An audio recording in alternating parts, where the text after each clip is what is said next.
सभी देवताओं से अपने अत्याचार का प्रतिशोध लूंगी।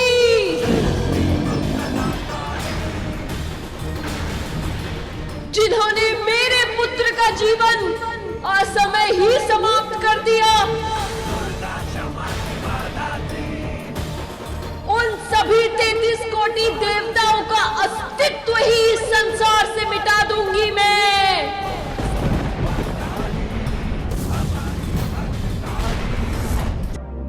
प्रणाम मामी जी। सदा समृद्ध रहो पुत्र।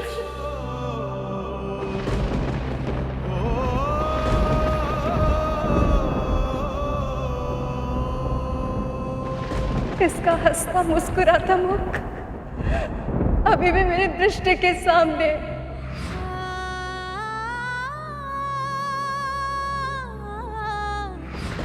उसी मनमोहक मुख को आप सभी ने भस्म कर दिया।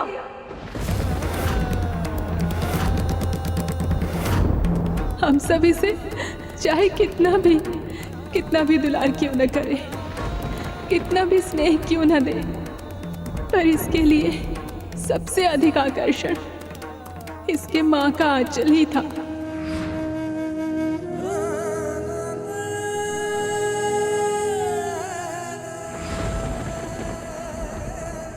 और वो आंचल आपने सूना कर दिया महादेव।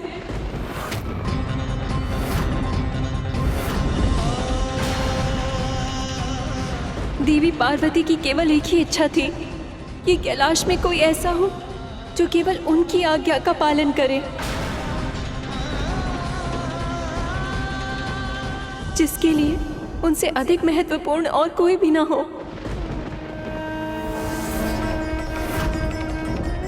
जब देवी पार्वती को पता चलेगा कि उनकी केवल एक इच्छा के कारण उनके पुत्र के प्राण चले गए, तो क्या प्रतिक्रिया होगी उनकी?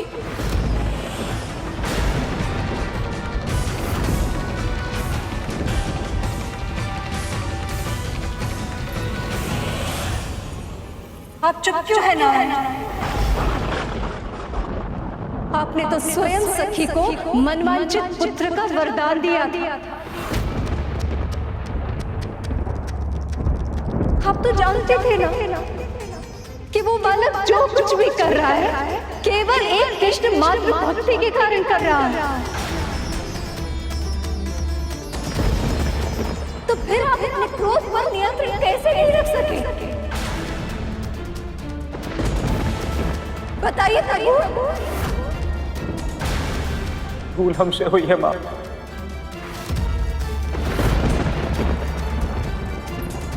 यदि हम भी महादेव की तरह प्रतीक्षा कर लेते तो। नंदी, अपने स्वामी के भूल का दोष अपने ऊपर लेने का प्रयास मत करो। तुम सब नहीं जानते थे कि ये बालक कौन है, इसके पास इतनी शक्ति कैसे आई। पर त्रिदेव को तो सारा ज्ञान था।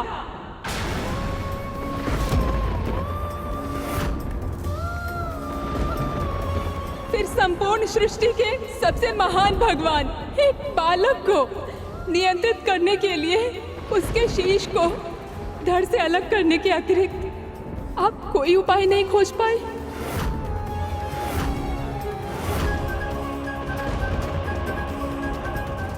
आप सभी पिता अपने बालक को दंड देते समय इतने कठोर कैसे हो सकते हैं?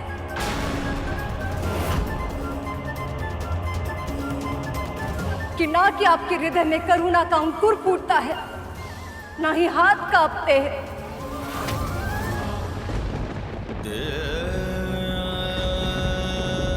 ये तो सब जानते हैं कि माँ एक शीतल छाव होती है और पिता धूप। किंतु आज ये धूप इतनी तीव्र कैसे हुई कि एक अंकुर को पनपने से पहले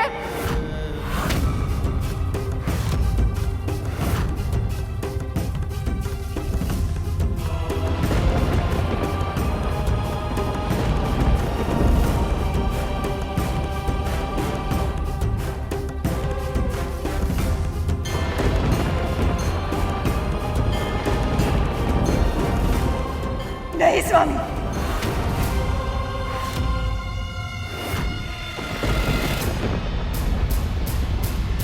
आज नहीं,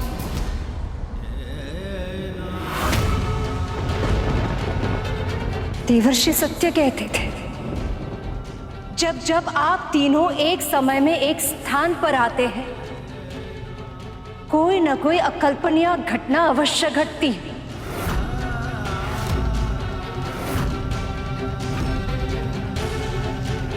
और आज यह जो कुछ भी हुआ है वो कल्पनीय घटना का अंत नहीं है।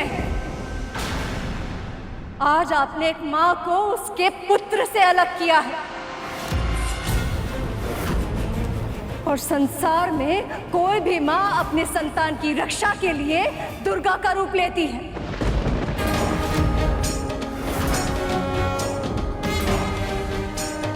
सखी तो फिर भी शक्ति है।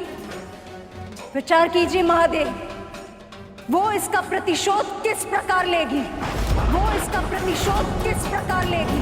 वो इसका प्रतिशोध किस प्रकार लेगी? सखी तो फिर भी शक्ति है। विचार कीजिए महादेव, वो इसका प्रतिशोध किस प्रकार लेगी?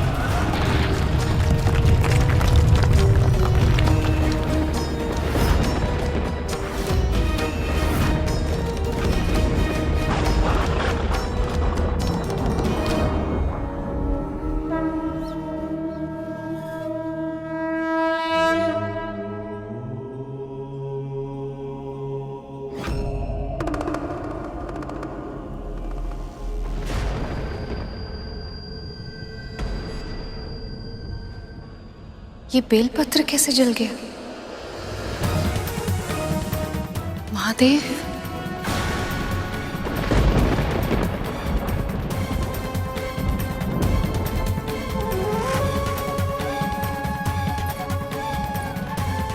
शक्ति ने जब एक साधारण दंड में अपना अंश डाला, तब आप में से कोई भी उसका सामना नहीं कर पाया। सोचिए, जब उनका रौद्र रूप आप सबके सामने आएगा, तब कैसे बचेंगे आप सब?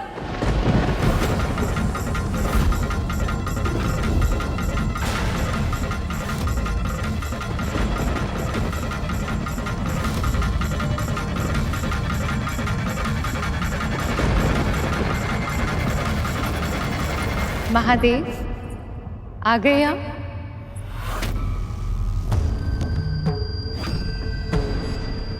कहाँ हैं आप?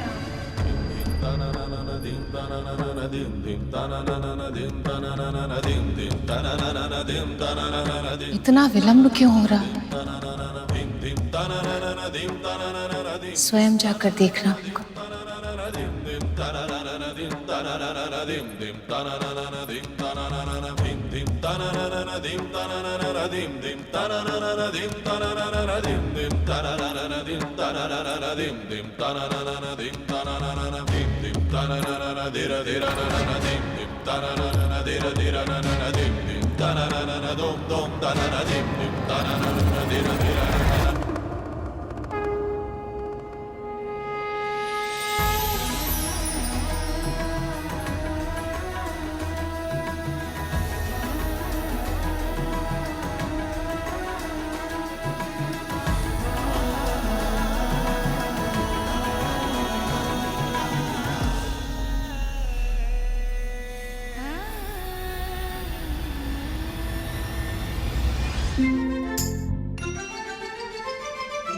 चतुर चतुर चतुर चतुर ज्ञानी, चतुर चतुर चतुर चतुर ज्ञानी।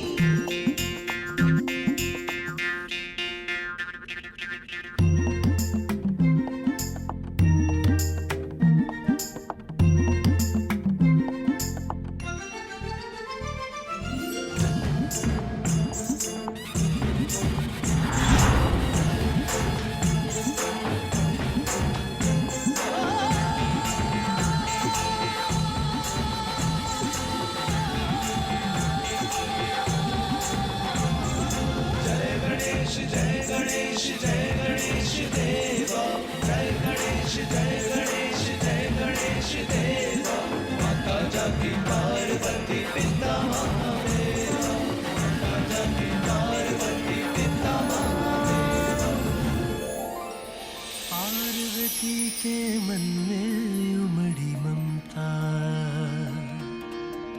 माँ की गोद में आए विघन हरता।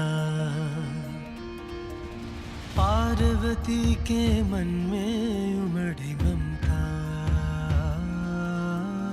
माँ की गोद में आए विघन हरता।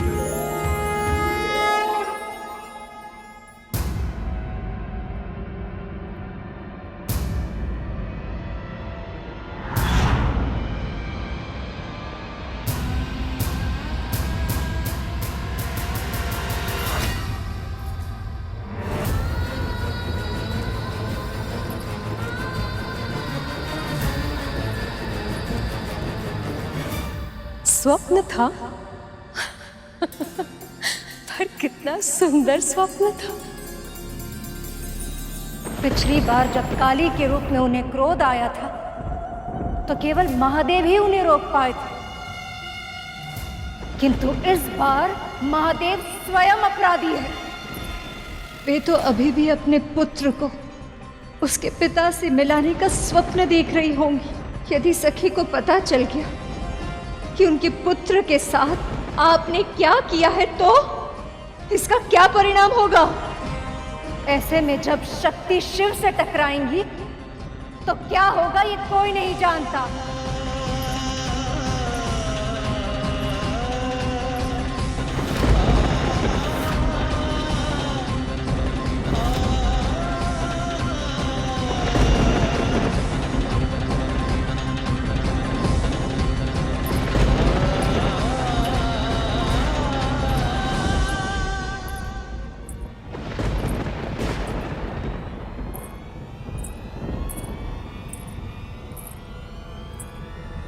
जब से वो बालक सखी के गोद में आया था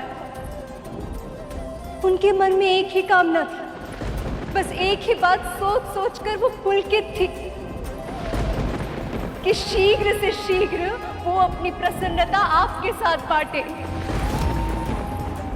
किंतु अब जब उन्हें ये पता चलेगा कि उनके पति ने ही उनके पुत्र के प्राण लिए हैं तो वो इस बात पर कैसे विश्वास करेंगी?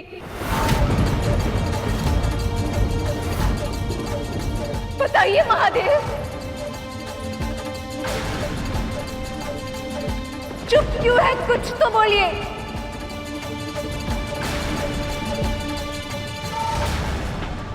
कुछ तो बोलिए महादेव, कुछ तो बोलिए महादेव, कुछ तो बोलिए महादेव, कुछ तो बोलिए महादेव, कुछ तो बोलिए महादेव। यहाँ जो कुछ भी अनिष्ट घटित हुआ है उन सब से देवी पार्वती अवगत है। यदि उन्हें ज्ञात हो गया तो उनके प्रकोप का क्या परिणाम होगा उसका अनुमान लगाना भी असंभव है। पुत्र, पुत्र, कहाँ है तू? पुत्र,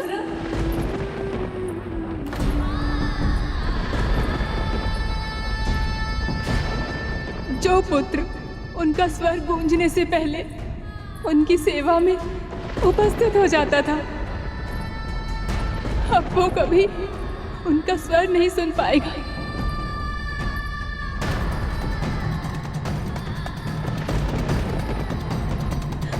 उनके पुकारने पर अब वो कभी दौड़कर नहीं आ पाएगा।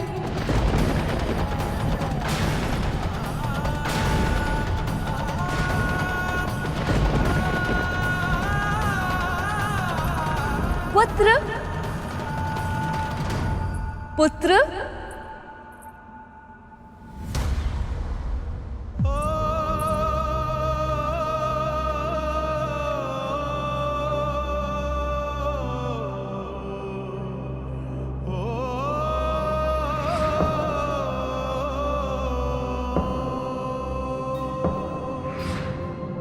ये बालक भी ना फल भी आधा ही खाया है। अवश्य तीव्र भूख लगी होगी तभी मोदक खाने चला गया होगा। उसे मेरे हाथ के बने मोदक बहुत अच्छे लगे थे। पुत्र,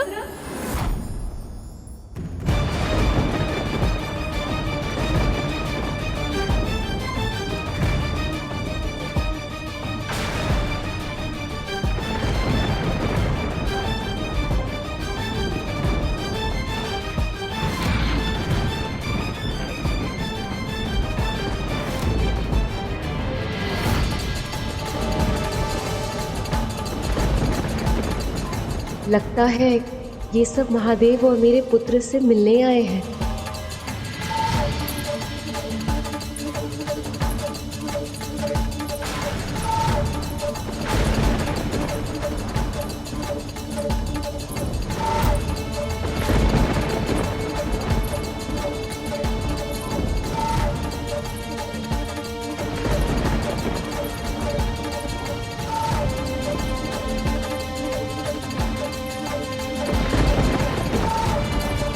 आप सब यहाँ? समझ गई, निमंत्रण की प्रतीक्षा नहीं हुई इसीलिए चले आए ना।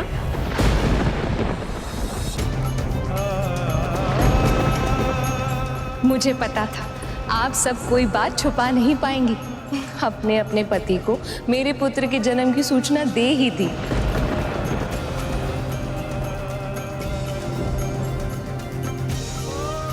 परंतु अभी तो स्वयं महादेव ने उसे नहीं देखा है।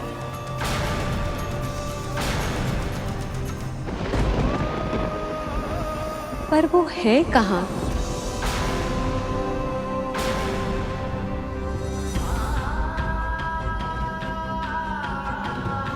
और मेरा पुत्र वो तो यही था, पता नहीं कहाँ चला गया।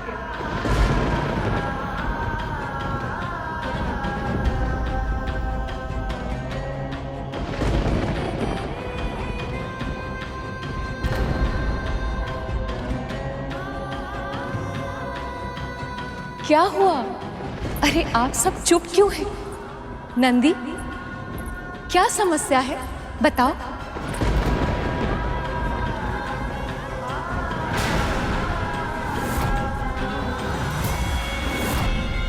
तुम दोनों को ये चोट कैसे पहुंची?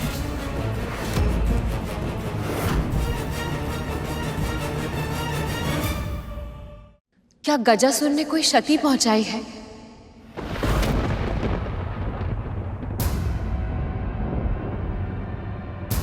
पर उसमें इतनी शक्ति कैसे आई कि वो तुम दोनों की ये दशा कर सके?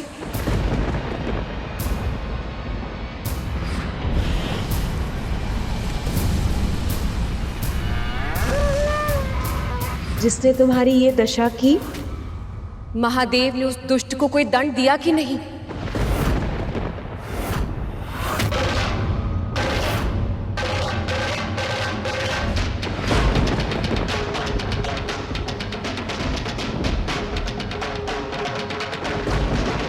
जो तुम दोनों के साथ ऐसा व्यवहार करे, उसे जीवित रहने का कोई अधिकार ही नहीं है।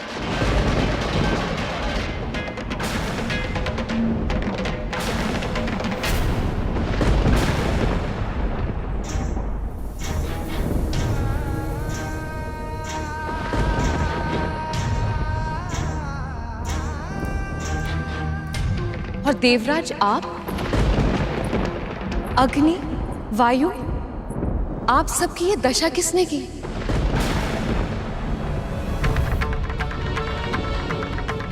क्या गजमुखासुर अपने भाई की मृत्यु के बाद और अधिक आतंक फैला रहा है?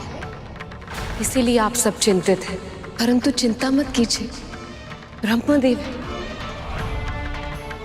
उन्होंने अवश्य किसी न किसी को रचा होगा जो उस दुष्ट से इस संसार को मुक्ति दिलाएंगे।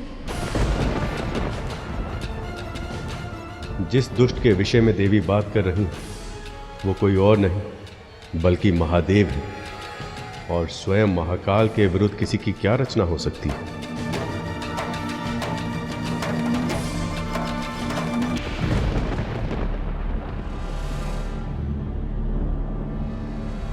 न जाने सखी पार्वती का क्रोध क्या रूप ले लेगा जब उन्हें ये ज्ञात होगा इस स्वयं महादेव ने ही उनके पुत्र का सर धड़ से अलग कर दिया है। और वैसे भी भैया विष्णु के होते हुए आपका या किसी भी पुण्य आत्मा का कोई अहित कैसे हो सकता है भला?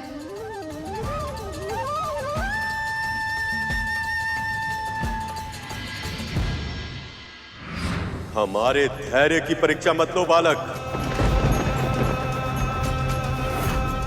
तुमने सिद्ध कर दिया कि तुम मंदबुद्धि नहीं कुबुद्धि हो। और अब इस कुबुद्धि के विसर्जन से ही तुम्हारी शुद्धि हो सकती है। भैया, आपका धन्यवाद भी मैं कैसे करूं? सत्य तो ये कि जब मैंने पुत्र प्राप्ति की कामना की थी तब मुझे आभास भी नहीं था कि आपकी कृष्ण रूप की छवि वाला बालक इतना मनोहर होगा।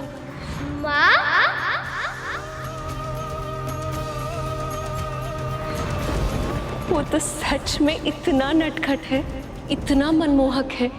जब मैं उसकी आंखें देखती हूँ, जब मैं उसका मुख देखती हूँ, तो मुझे इतने सुख का आभास होता है जिसकी मैं कल्पना भी नहीं कर सकती। उसकी आंखें बिल्कुल आपकी तरह, और मुस्कुराहट मुस्कुराहट तो ऐसी है कि सम्मोहित कर ले।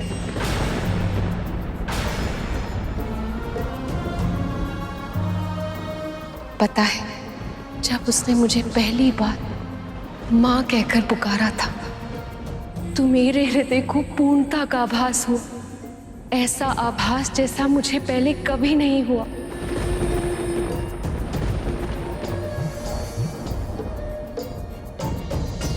भैया, आपने मेरे पति की उस दुष्ट असुर से रक्षा की, उन्हें मुक्त कराया, मुझे मन वांछित पुत्र प्राप्ति का वरदान भी दिया। अब मेरी आंखें मेरे महादेव को देखने के लिए तरस रही हैं प्रभु। मेरे कान उनके मुख से पार्वती सुनना चाहते हैं, और मैं चाहती हूँ कि अपने पुत्र को उनसे शीघ्र से शीघ्र मिलाऊं, ताकि जब वो पहली बार उन्हें पिता कहकर पुकारेगा तो सदैव सदैव स्थिर रहने वाले महादेव प्रसन्नता के सागर में खो जाएंगे।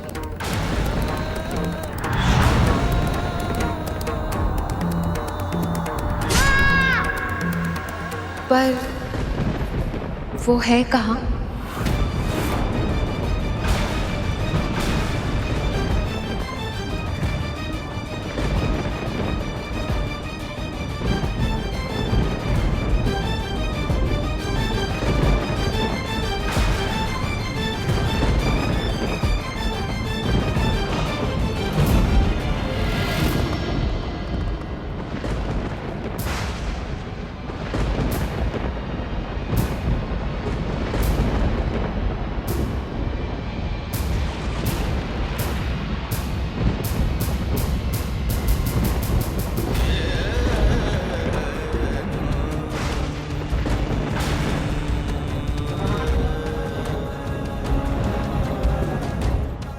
महादेव यहाँ है और मुझे इसका आभास भी नहीं हुआ। ऐसा क्यों?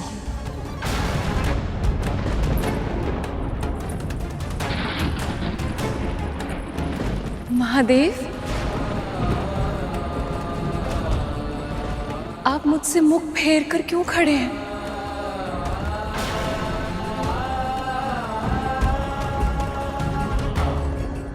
मुझसे कोई भूल हुई है क्या?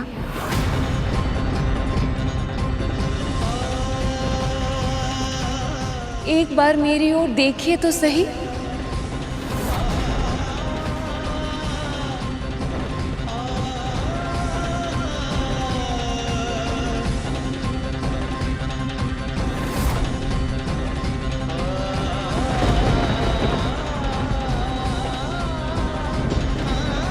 हुआ क्या है?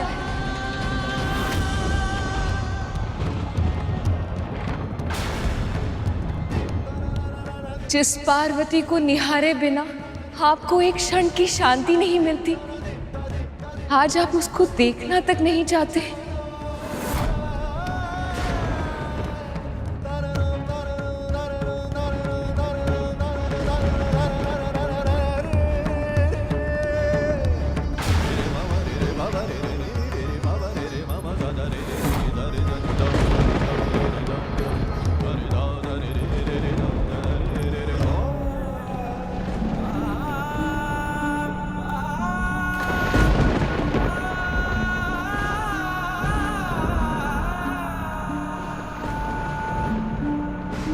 मेरे महादेव के मुख पे उदासी,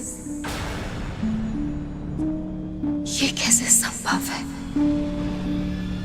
हमेशा स्थिर रहने वाले महादेव आज विचलित क्यों हैं?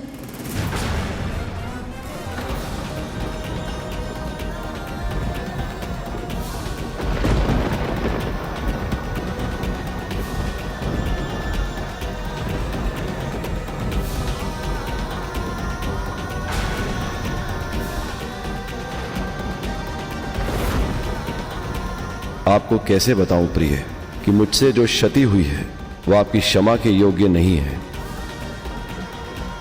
मुझसे आपकी भावनाओं को ठेस पहुंचने की भूल हुई है। ये महादेव के मुख पर इतनी उदासी क्यों है? ये अवश्य कोई अनहोनी का संकेत है।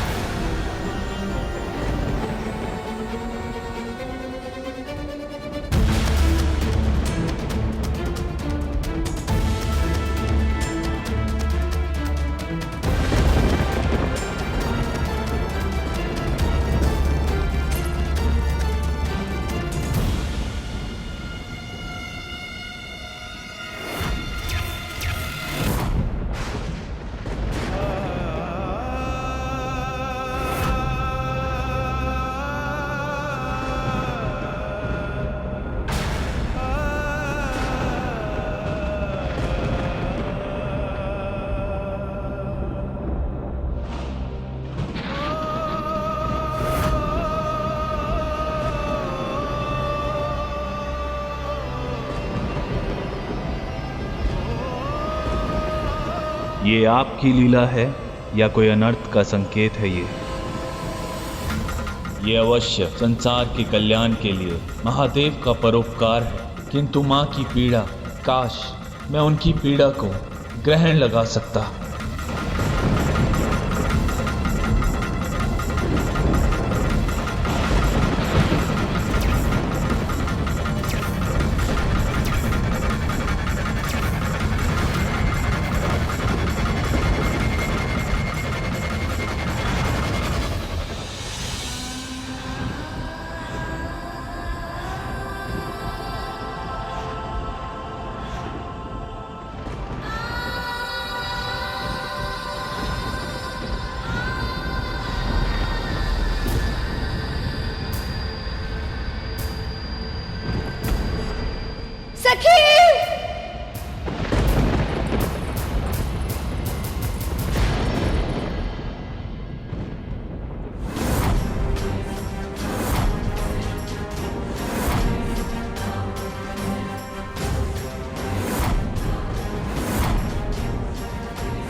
सखी, सखी, सखी।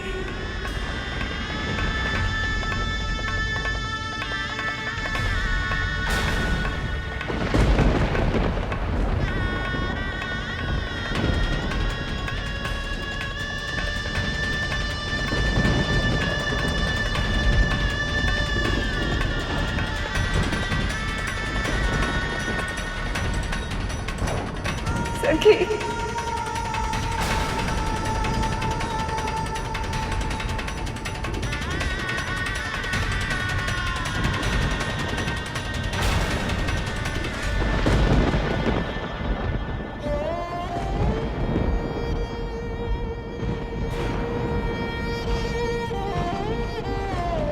किसने किया?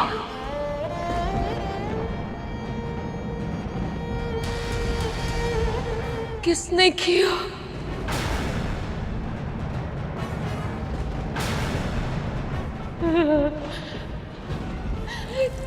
किसने किया ये? किसने किया ये? किसने किया ये?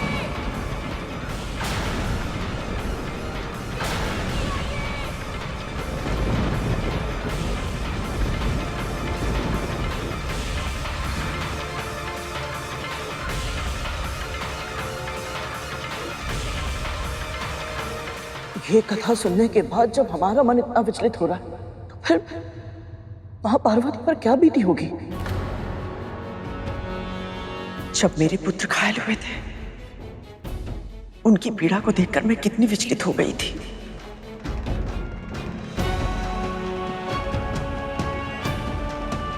मैं समझ सकती हूँ कि देवी पार्वती की पीड़ा कितनी अधिक होगी।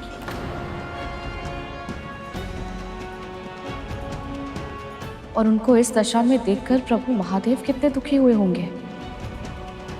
कैसे बता पाए होंगे उन्हें कि जो हुआ वो उनके कारण हुआ था। उत्तर दीजिए, किसने किया ये? महादेव, महादेव, आप मौन क्यों हैं? किसी ने आपके होते हुए हमारे पुत्र को हमसे छीन लिया और हम शांत हैं। क्यों महादेव? उत्तर दीजिए, कौन है वो अत्याचारी?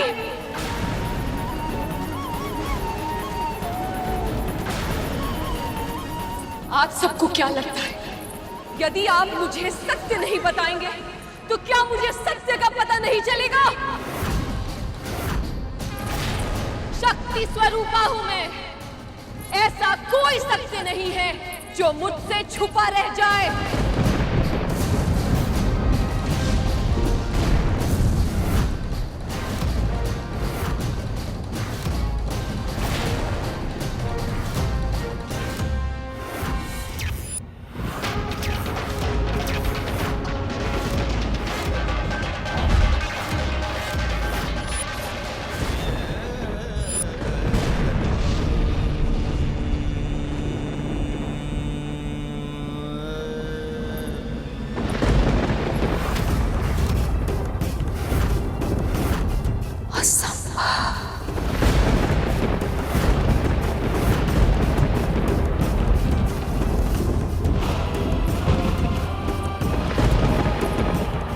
महादेव, आप अपने पुत्र के साथ ऐसे कैसे कर सकते हैं? कैसे कैसे काट दिया आपने मेरे पुत्र का शीश? क्या आप जानते नहीं थे कि वो मेरा हमारा पुत्र है?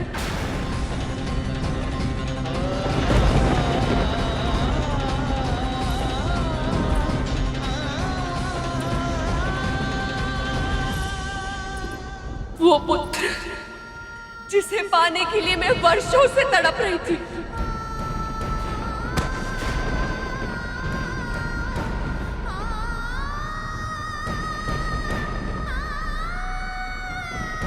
मेरी प्रसन्नता का स्रोत ही भस्म कर दिया। भस्म कर दिया,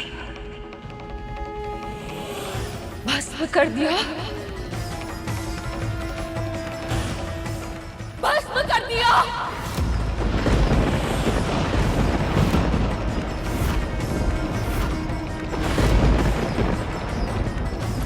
आदि शक्ति हूं मैं। महाशिव को मैंने अपना वर चुना था। जब तारकासुर के वध के लिए इस सृष्टि को शिव और शक्ति के पुत्र की आवश्यकता थी, तब मैंने उस रूप में इनसे दूर जाने के बाद सती के रूप में अवतरित हुई।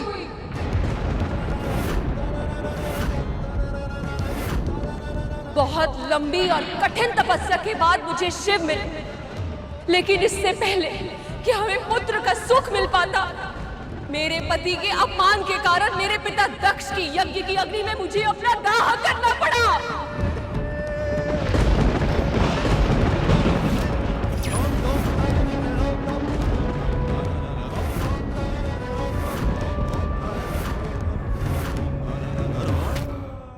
अब तक वो जलन मुझे अनुभव होती है।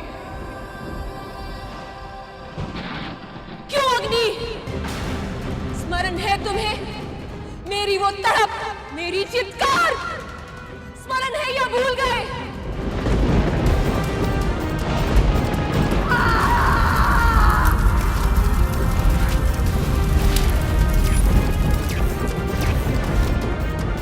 पर शिव से एक पुत्र की कामना मेरी उस भस्म में भी जीवित थी, और इसीलिए इन्हें पाने के लिए मैंने हिमालय पुत्री पार्वती बनकर फिर से जन्म लिया। और आप समाधि में लिए आपको मेरे वापस आने का आभास तक नहीं हुआ। वर्षों तक तपस्या करनी पड़ी मुझे, तब जाके आप प्रसन्न हुए और हमारा विवाह हुआ। और हमारे विवाह के बाद क्या हुआ, स्मरण है ना आपको महादेव? स्मरण है ना कि क्या हुआ था मेरे पहले पुत्र कार्तिकेय के जन्म के समय?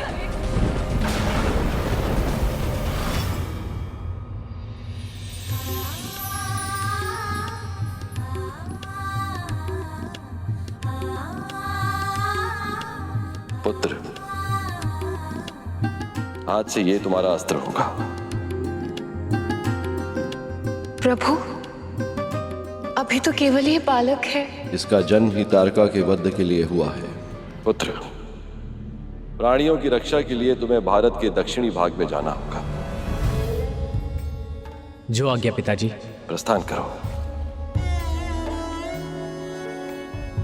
आशीर्वाद दीजिए पिताजी, आशीर्वाद दीजिए मां।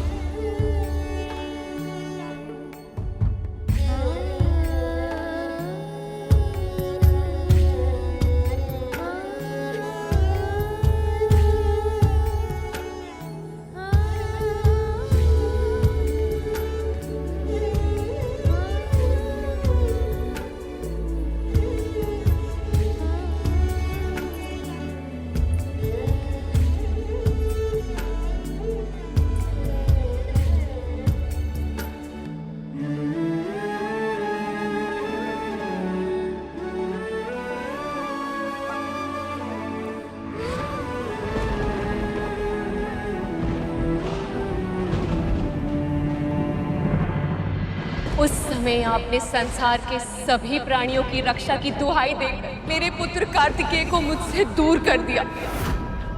वो दुख भी सहा मैंने।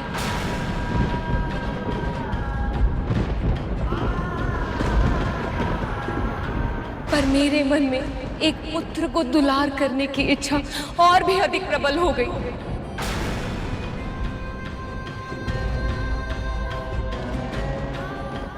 और उसे पाने के लिए मैंने पुण्य व्रत किया।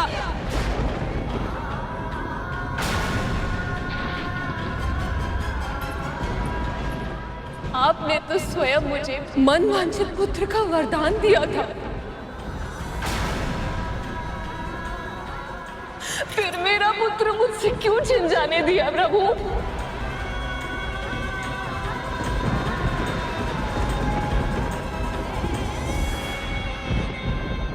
क्यों नहीं रोका महादेव को? बोलिए।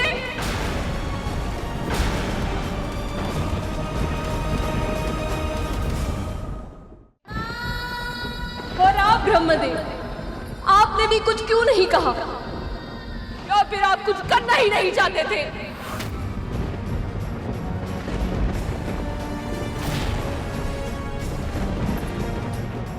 इस सृष्टि के आरंभ में आपने ब्रह्मदेव का अहंकार दूर करने के लिए काल भैरव का रूप लेकर उनका शीश काट दिया था। फिर सती के रूप में मेरे भस्म हो जाने के बाद वीरभद्र का रूप लेकर प्रजापति दक्ष का शीश काट दिया था। अपने शक्ति प्रदर्शन के लिए आपको शीश काटने के अतिरिक्त और कुछ आता है या नहीं? और कुछ आता है या नहीं? और कुछ आता है या नहीं? और कुछ आता है या नहीं? उत्तर दीजिए महादेव। आप सर्वशक्तिमान हैं, ईश्वर। तो क्या किसी का भी शीश काट देंगे, चाहे वो आपका अपना पुत्र ही क्यों ना हो? क्यों महादेव, क्यों? उत्तर दीजिए मेरे प्रश्न का। क्या अपराध था मेरे पुत्र का? कौन सा पाप किया था उसने? किसी का अहित किया था जो सब पर उपकार करने वाले असुरों तक को वरदान देने वाले भोले भंडारी ने एक अन्य से बालक को इतना कठोर दंड दे दिया? उत्तर दीजिए ना महादेव, उत्तर दीजिए ना महादेव, उत्तर दीजिए ना महादेव, उत्तर दीजिए ना महादेव।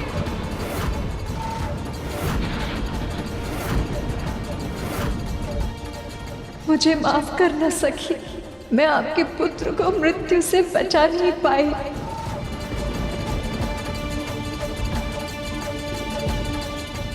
मैं आपकी खामोशी की वजह समझ सकता हूं सर। आपने तो मुझे हत्या के दंड से बचा लिया, लेकिन खुद देवी पार्वती के दोषी बन गए। उत्तर दीजिए ना महादेव।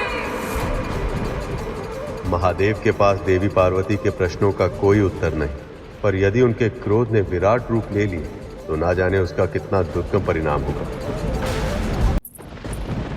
इस सृष्टि के आरंभ में आपने ब्रह्मदेव का अहंकार दूर करने के लिए काल भैरव का रूप लेकर उनका शीश काट दिया था। फिर सती के रूप में मेरे भस्म हो जाने के बाद वीरभद्र का रूप लेकर प्रजापति दक्ष का शीश काट दिया था। अपने शक्ति प्रदर्शन के लिए आपको शीश काटने के अतिरिक्त और कुछ आता है या नहीं?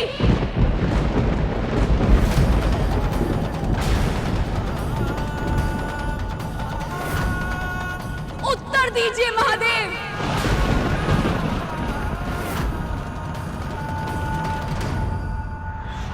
महादेव भी शांत थे। वे जानते थे कि मां पार्वती उस समय जिस मानसिक स्थिति में थी, उस भावुकता में वो ना तो सत्य सुन पाती और ना ही उसे समझ पाती।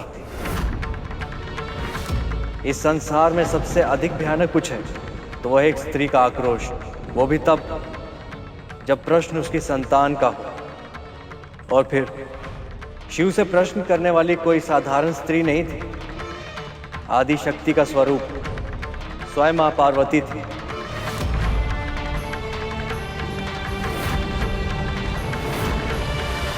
और उनके क्रोध को बढ़ावा देना किसी के हित में नहीं था।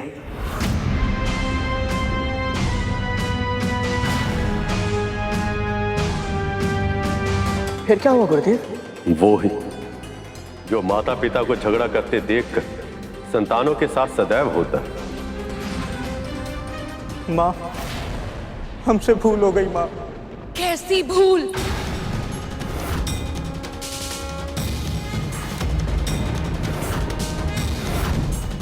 हमें नहीं पता था माँ कि जो बालक हमें कैलाश में प्रवेश करने से रोकने का प्रयास कर रहा था वो आपका पुत्र है।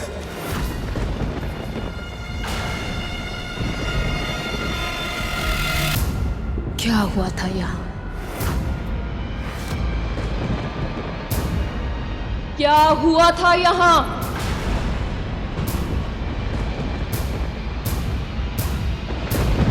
मैंने पूछा क्या हुआ था यहाँ?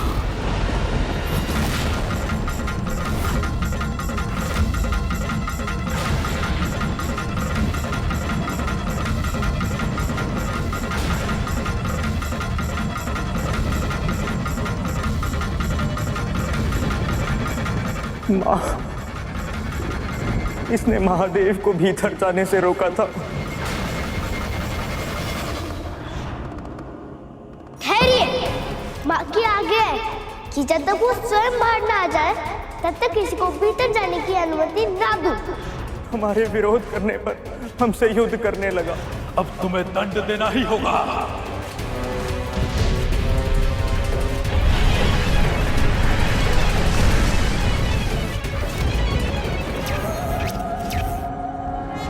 आपके दिए हुए दंड से देवताओं तक की दुर्गति कर दी थी इसने।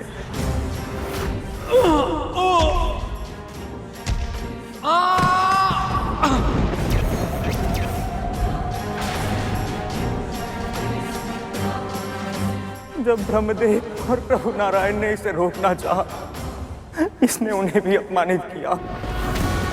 वैसे ब्रह्मदेव आपको मुझे उपदेश देने का या उदंड देने का अधिकारी क्या है? बालक,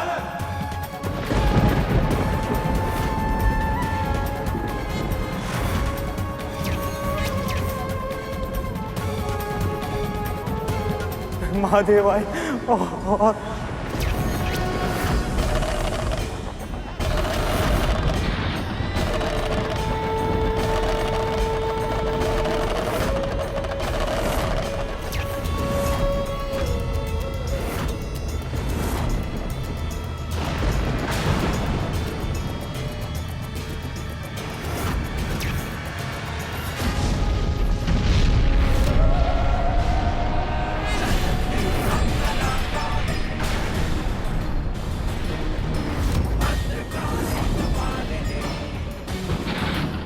नंदी को माँ ने तो अनंत काल में भेज दिया।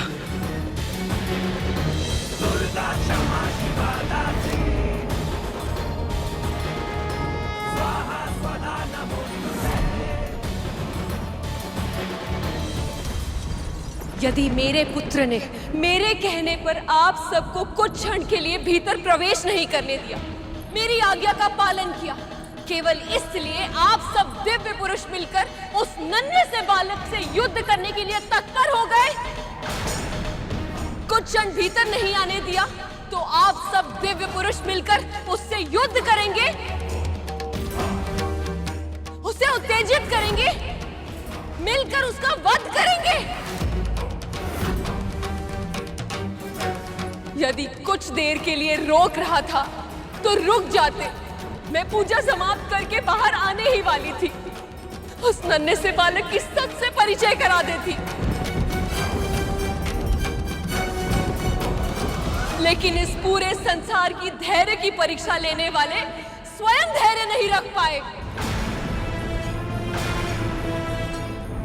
क्या अपराध था उस बालक का? क्या इंद्र का पद मांग रहा था या ब्रह्मदेव का पद छीनना चाहता था वो?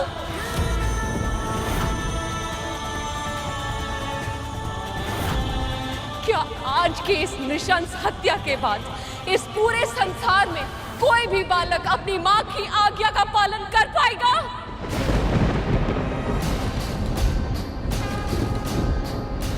क्या इस पूरे ब्रह्मांड में कोई भी बालक अपनी मां के मुख से निकले हुए शब्द की रक्षा के लिए किसी के विरुद्ध खड़े होने का साहस जुटा पाएगा? साहस जुटा पाएगा? साहस जुटा पाएगा? साहस जुटा पाएगा?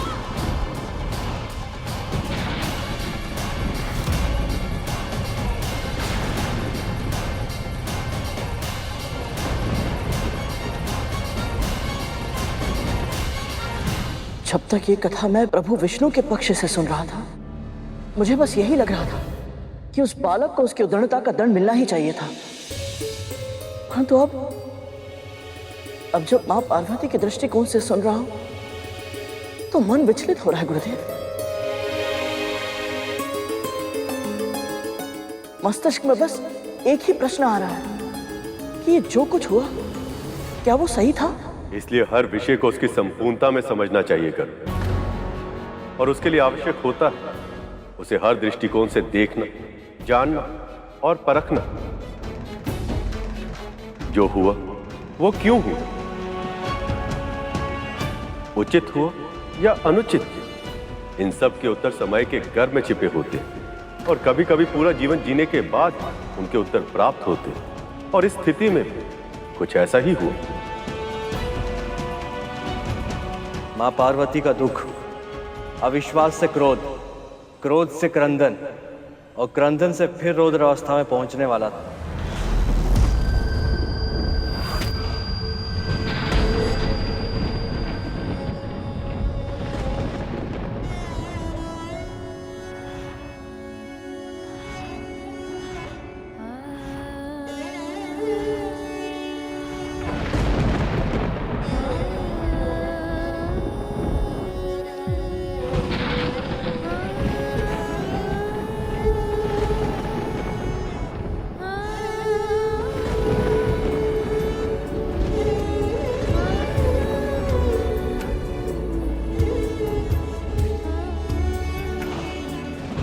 मैंने पहले भी इसे जीवित किया था, मैं इसे फिर से जीवित कर सकती हूँ।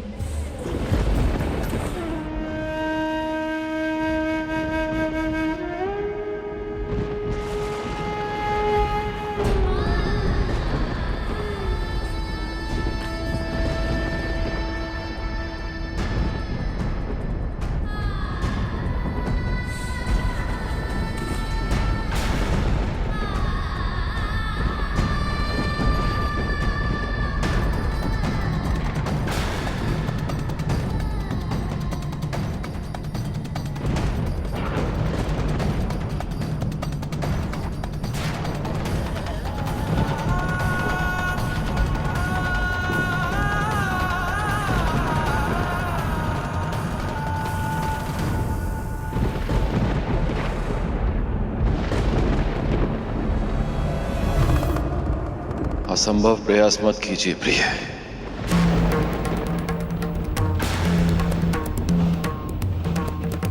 मेरे त्रिशूल से जो एक बार भस्म हो जाए,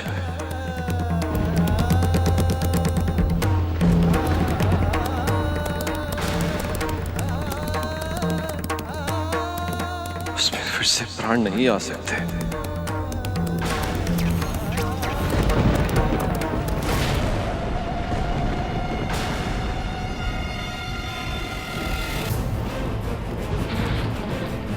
यदि मेरा पुत्र जीवित नहीं हुआ तो इस संसार का कोई भी प्राणी नहीं बचेगा। तो इस संसार का कोई भी प्राणी नहीं बचेगा।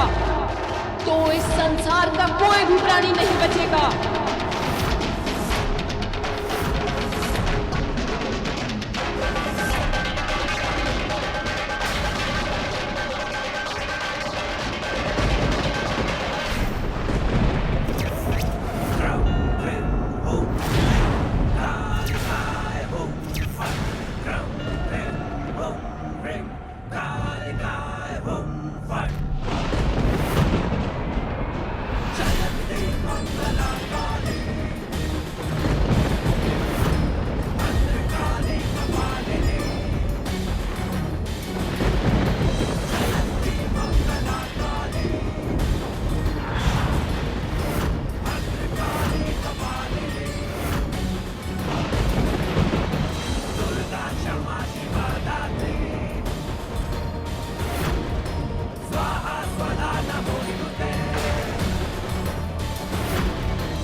आप पुरुष हर नारी को समझते क्या है? आप कुछ भी करेंगे और नारी हर स्थिति में सब कुछ सहती रहेगी।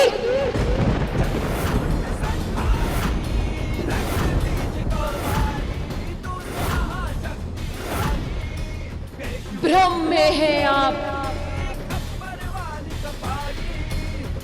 यदि एक नारी संसार को जन्म दे सकती है तो वो संसार को नष्ट भी कर सकती है।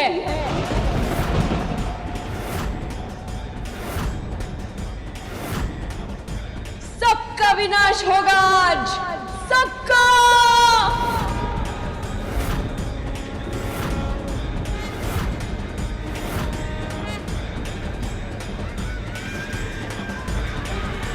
यदि मेरे पुत्र को जीवन का वरदान नहीं मिलेगा तो मृत्यु ने सबका वरण करेगी आज।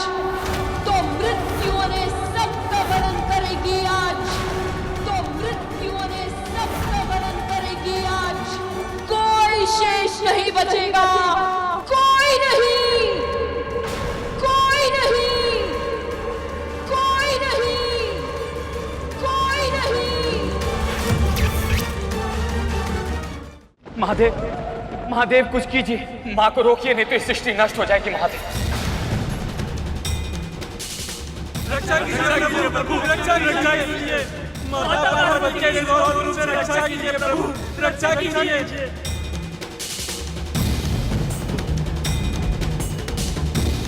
नारायण, जो आपके मन में है वही भय मुझे भी है ब्रह्मदेव। इस समय तो महादेव भी आदिशक्ति पार्वती को नहीं रोक पाएंगे।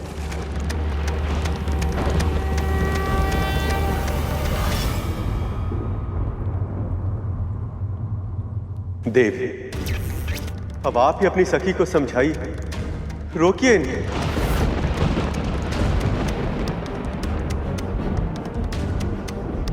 समझने की आवश्यकता आप सभी को है, जिनके सामने एक माँ के पुत्र का कोई महत्व नहीं, किंतु मेरे सामने महत्व है। और मैं सखी पार्वती के साथ हूं।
सभी देवताओं से अपने अत्याचार का प्रतिशोध लूंगी।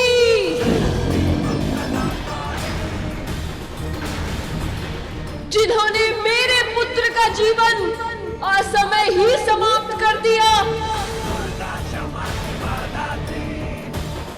उन सभी 33 कोटि देवताओं का अस्तित्व ही इस संसार से मिटा दूंगी मैं।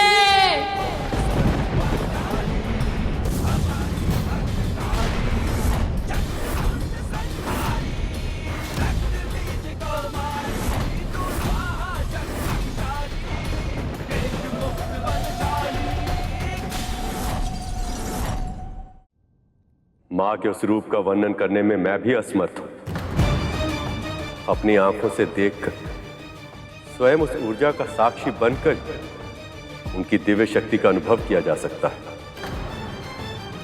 एक सीधी सादी गाय भी अपने बछड़े पर संकट का आभास करते ही सिंह का सामना करने के लिए तैयार हो जाती, तो फिर वो तो आदि शक्ति है। उनकी शक्ति से ही यह संसार संचालित है। हम सब में उनकी शक्तियां हैं। तो फिर आदि शक्ति मां पार्वती अपने पुत्र की अकाल मृत्यु को कैसे सहन कर पाती?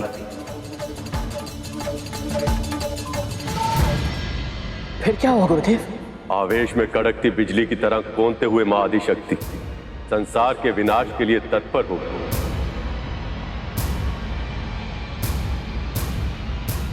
और उन्होंने अपनी उग्र शक्तियों को प्रकट करना आरंभ कर दिया। तुम्हें तो रक्षक बनना था, पर बन गए भक्षक।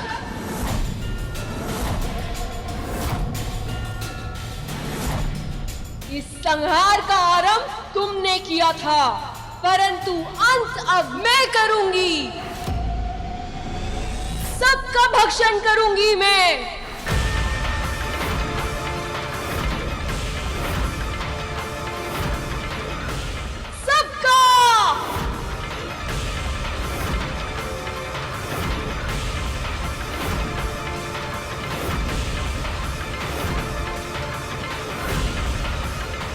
ये क्या कर दिया मैंने?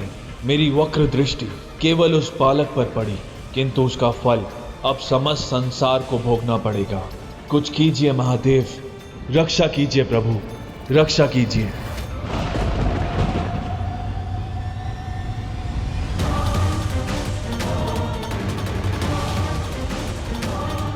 इस संकट से सृष्टि की रक्षा कीजिए प्रभु, रक्षा कीजिए।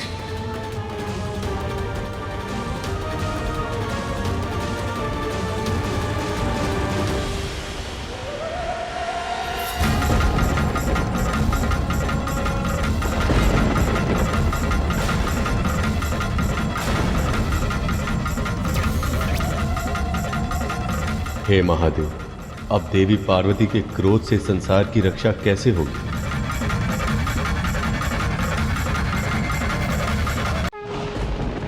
तुम्हें तो रक्षक बनना था, पर बन गए भक्षक।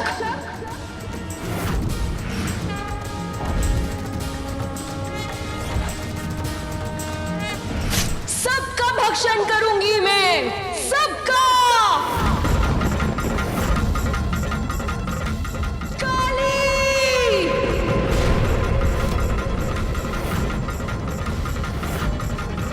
मां ने आह्वान की और क्षण भर में मृत्यु, काल और परिवर्तन की देवी काली प्रकट हो गई।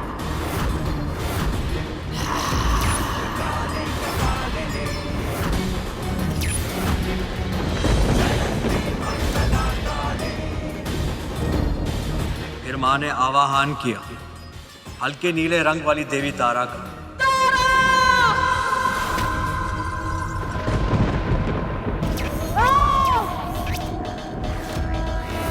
ऊर्जा के सभी स्रोतों की देवी हैं ये। यहां तक कि सूर्य देव को भी अपनी ऊर्जा इन्हीं से प्राप्त हुई।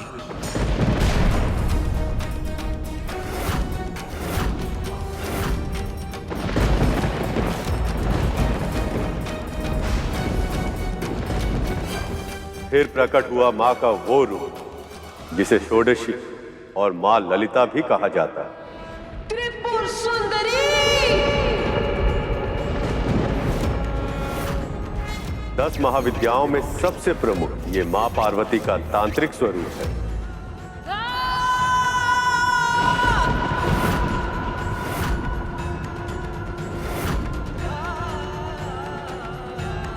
भुवनेश्वरी!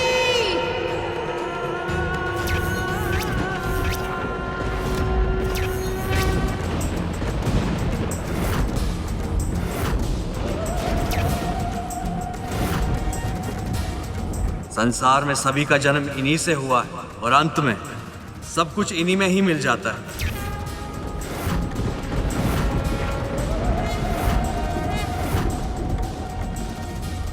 अब मां ने पुकारा भैरवनाथ की शक्ति, मां भैरवी को।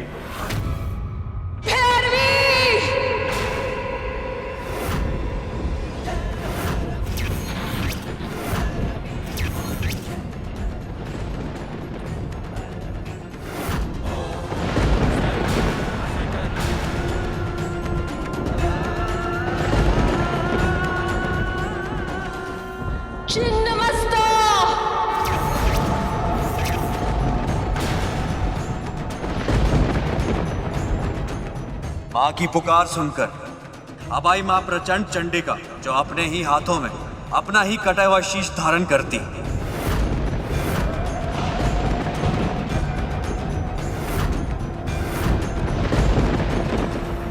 धूमावती! और अब प्रकट हुई वो जो विधवा रूप धारनी, सदैव श्वेत वस्त्र धारण करती।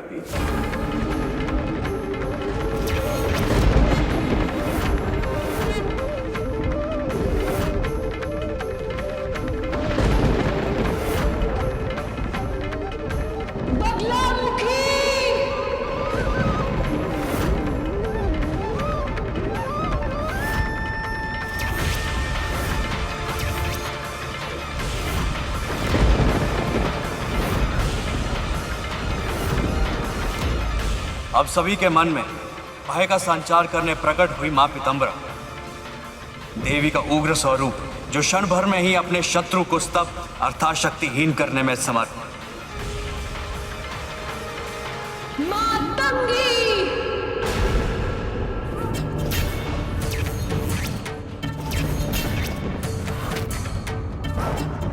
मां के इस आह्वान से जो प्रकट हुई वो थी तांत्रिकों की सरस्वती कहलाने वाली मां मातंगी।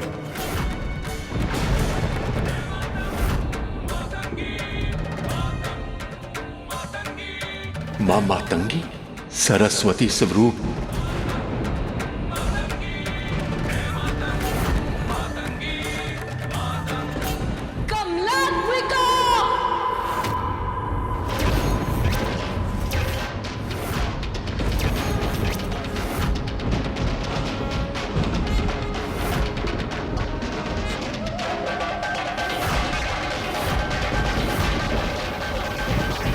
और अब सबसे अंत में आई 10 महाविद्याओं में अंतिम तांत्रिकों की लक्ष्मी स्वरूप मां कमला। प्रिय लक्ष्मी का तांत्रिक रूप।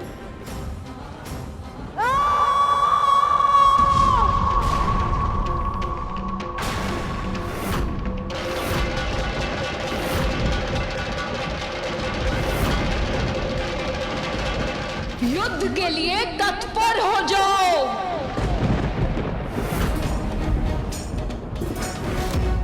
मेरे पुत्र के सामने, एक छोटे से बालक के सामने अपने आप को वीर समझ रहे थे।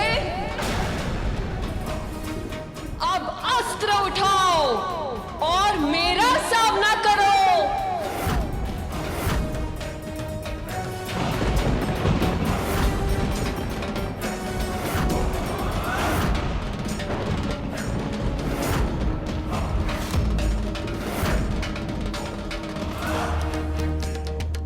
ये तो माता पार्वती के सारे तांत्रिक रूप हैं। इनसे युद्ध करना है तो सृष्टि के सारे देवताओं को मिलके करना होगा। मुझे सारे देवताओं का आह्वान कर ही युद्ध करना पड़ेगा।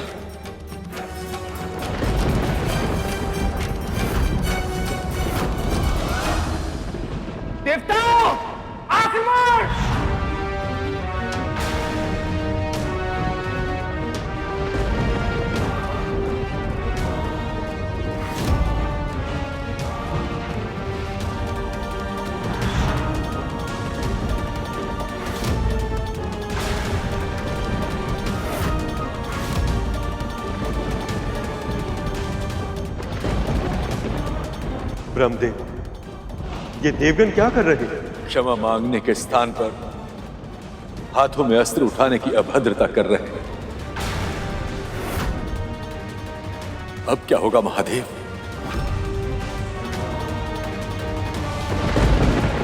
चौसठ योगिनियां प्रकट हो।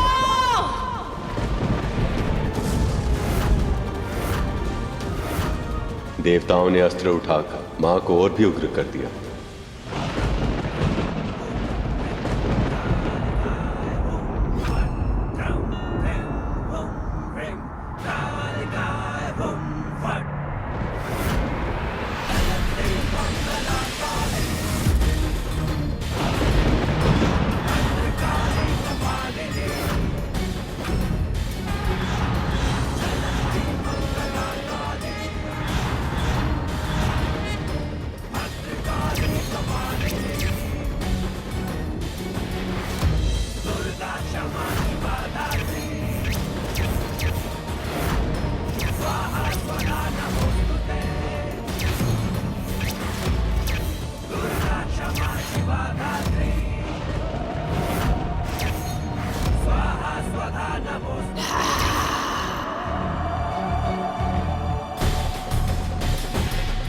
समस्त नारी शक्ति के उग्र रूप का सामना कैसे करेंगे सभी देवतागण?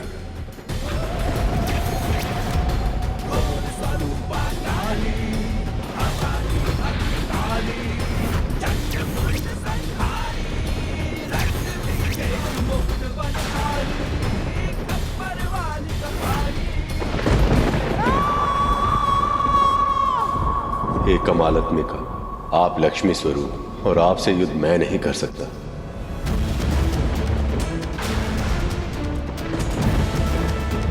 मेरे तेज का स्रोत तो मां तारा है, उनसे मैं युद्ध कैसे कर पाऊंगा?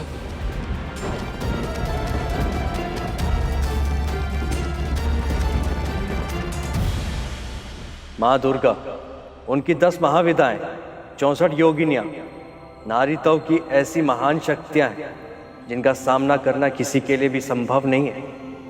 शीघ्र ही देवताओं को इस सत्य का आभास होने लग गया था।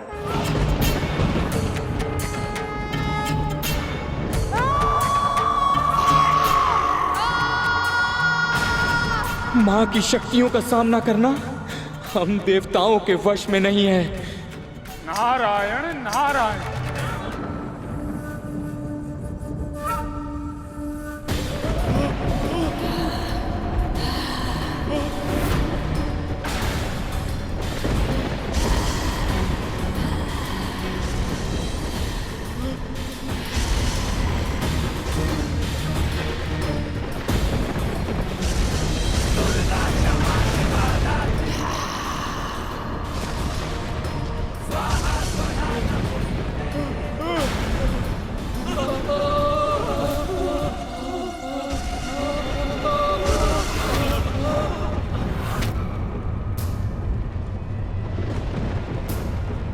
हम देवताओं को शीघ्र अति शीघ्र यहां से निकलना होगा।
योगिनियों और महाविद्याओं की शक्ति बहुत अधिक है।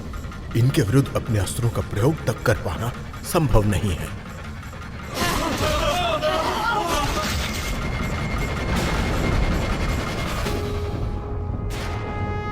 युद्ध भूमि से देवताओं का भागना शोभा नहीं देता। बूढ़ा तन है, मुख पर झुर्रियां पड़ी हैं। इन्हें तो मैं अपने वेग से क्षण भर में उड़ा दूंगा।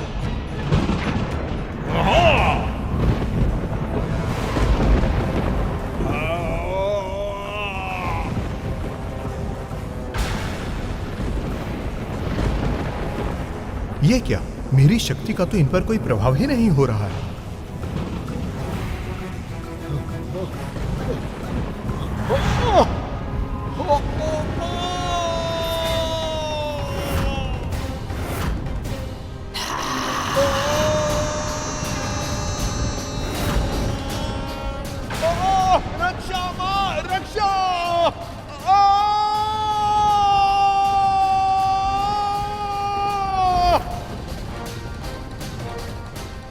मां दुर्गा ने वायुदेव को निगल लिया। इनकी क्रोध की चपेट में अब कौन आएगा?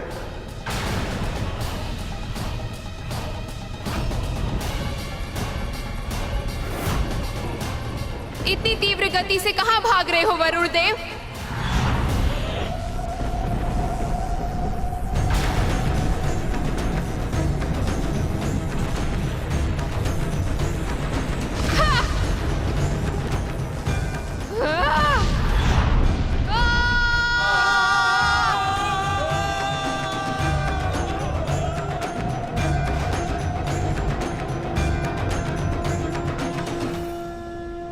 वरुण देव भी मां के उद्र में समा गए।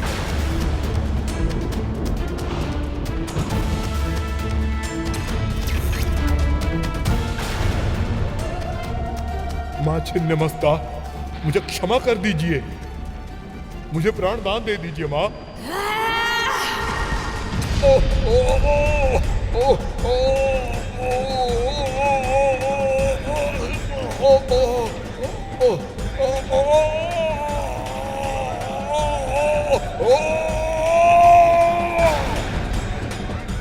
और यमराज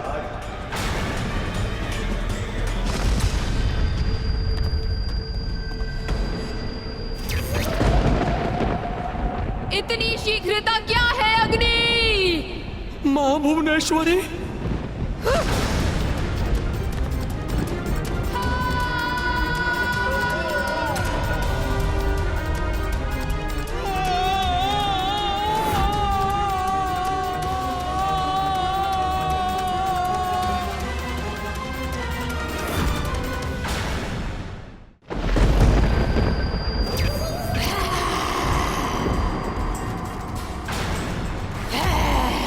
मां तारा, मेरी ऊर्जा की स्रोत।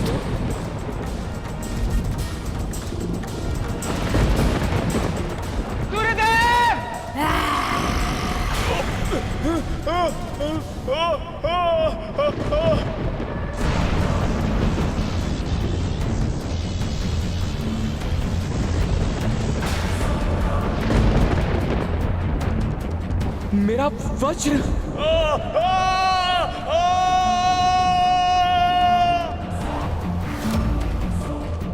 मेरे वज्र का भी इन पर कोई प्रभाव नहीं पड़ रहा है।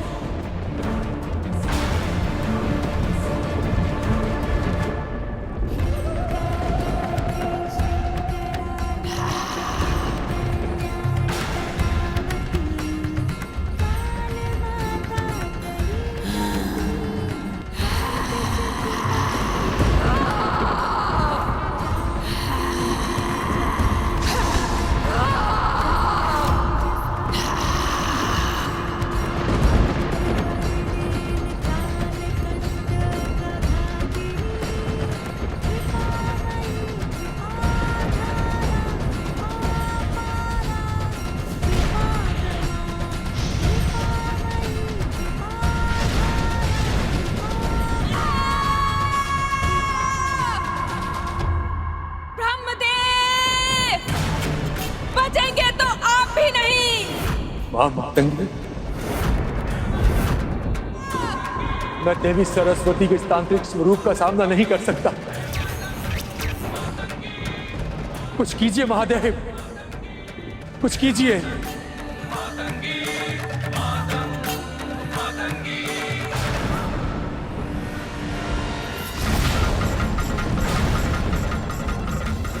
कमलात्मिका,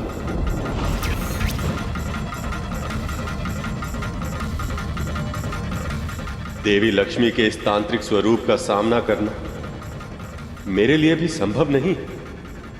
अब आपको ही कुछ करना होगा। मां दुर्गा को रोकिए, सृष्टि की रक्षा कीजिए महादेव।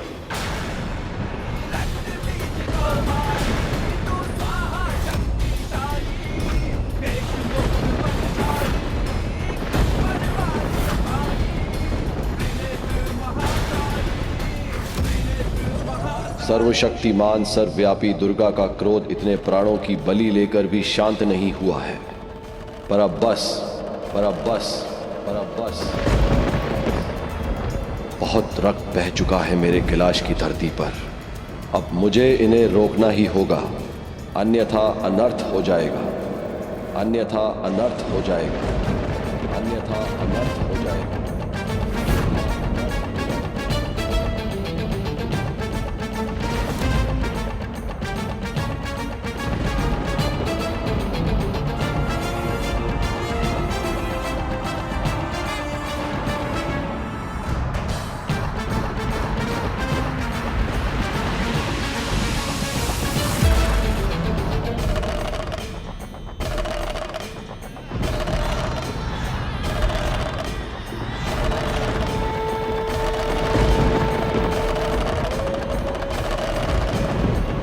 अभी तो शक्ति के विरुद्ध स्वयं शिव खड़े हो गए, अब तो विनाश निश्चित है।